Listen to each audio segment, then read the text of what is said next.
Hello everyone, শুভ দুপুর। কথা বলতে বলতে তোমাদের সঙ্গে কাজ করছিলাম। এবার কথাটা হচ্ছে, ভালো কিছু করতে গেলে জানি না আমার সঙ্গে কেন খারাপ হয়। দেখো, আমি ভালোভাবেই কাজটা করছিলাম। আমার রান্নাবান্না শেষ হয়ে গেছিলো, হাজব্যান্ডের টিফিন রেডি করছিলাম। তো ওর ব্রেকফাস্টের সঙ্গে একটু আম কেটে দিচ্ছিলাম। আমটা কেটে খোসাগুলো ডাস্টবিনে ফেলে আমি একটু রান্নাঘরটা ক্লিন করছিলাম।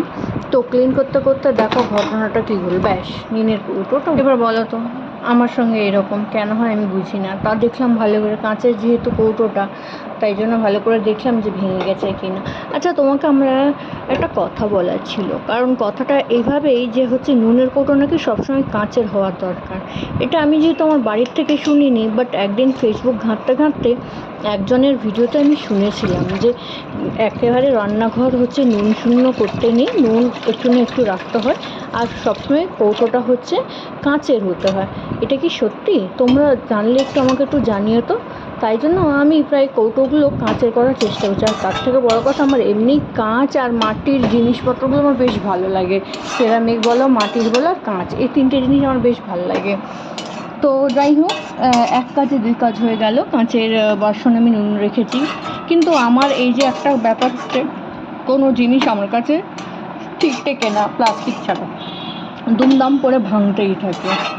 তাই জন্য ওগুলো একটু সাবধানতার সাথে রাখতে হয়। যেইটুকু আমার কাঁচের দরকার সেইটুকু, বাকি সব প্লাস্টিকই ইউজ করি, এই না পরে ভেঙে যায় আমার হাত। তো আর কিছু বলার নেই।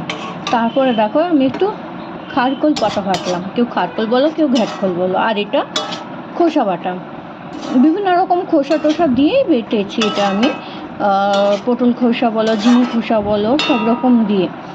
সত্যি বলতে দুপুরের খাওয়া খারকোল পাতা খোসা বাটা থাকলেই হয়ে যায়, আর কিছুই লাগে না। এগুলো গরম গরম ভাতে জমে যায়। তবে যেহেতু বরের খাওয়া, আমার বর পছন্দ করে না শাক সবজি, ওর একটু মাছ মাংস হলে পছন্দ, বা একটু আলাদা রকম সবজি হলে পছন্দ। তো যাই হোক, ওকে একটু ডিম করে দিয়েছিলাম, সঙ্গে ওই পোস্ত করে দিয়েছিলাম। বাকি আমার এগুলো দিয়েই তো হয়ে যাবে। এই তারপর দেখো আমার বাচ্চাগুলোকে খিদে পেয়েছিল, দেখেই মনে হচ্ছে ওকে একটু মাছ দিলাম। তারপর একটু আমি অবশ্য ভাত দিয়ে মাছ মাখিয়ে দিয়েছিলাম। ওকে ডাক্তার বলেছে যে দুধ দিতে না। তো বাচ্চাটা কিউট না, জানো তো, ওর কাছে গেলেই না মনটা যেন ভরে না, মনে হয় কি সারাদিন নিয়ে গিয়ে ঘরেই রাখি। আর আমার যেটা ঘরে আছে, এই যে এক শয়তান, এর জ্বালায় ওই বাচ্চাটাকে আমি ঘরে আনতে পারি না। ওকে মেরে ভাগিয়ে দেয়, জানো তো। আর ও ছোটো তো, ভয়ে ও আর আসতেই চায় না, এর জন্য ওই জন্য ওকে আনতে পারি না। যাই, ওকে বাইরে আদর টাদর করি, বাইরে টাইরে খেতে দিয়ে চলে আসি। এই শয়তানটার জন্য ওকে ঘরে রাখতেও পারি না। কিন্তু আমার এত কিউট লাগে না। আগে আমাকে অনেকেই বলেছে যে সবাইকে একসঙ্গে রাখো, দেখে অভ্যেস হয়ে যাবে, কিন্তু জানি না এর কাছে কেন আদায় কলায়। ওকে একদম সহ্য করতে পারে না। ও ঘুমালেও যদি আমি এনে থাকি ও জেগে যায়, এমন শয়তান।